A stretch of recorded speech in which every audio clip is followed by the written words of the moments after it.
لا الہ الا اللہ محمد الرسول اللہ۔ کوئی معبود نہیں سوائے اللہ کے، اور محمد صلی اللہ علیہ وسلم اللہ کے رسول ہیں۔ اس کلمے کو پڑھ کر ہم مسلمان ہوتے ہیں۔ اس کے ماننے سے مسلم اور انکار کر دینے سے کافر ہو جاتے ہیں۔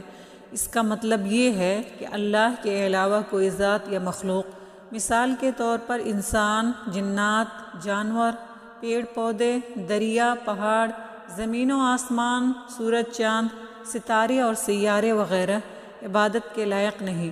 اس کلمے کو مان لینے سے انسان صرف ایک اللہ کا بندہ اور غلام ہو جاتا ہے۔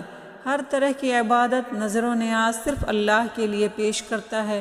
یہ تسلیم کرتا ہے کہ صرف اللہ ہی تنہا پوری کائنات کا خالق و مالک ہے۔ وہی مارتا اور جلاتا ہے، وہی روزی دیتا ہے، اولاد دیتا ہے، وہی بیمار کرتا ہے اور شفا دیتا ہے۔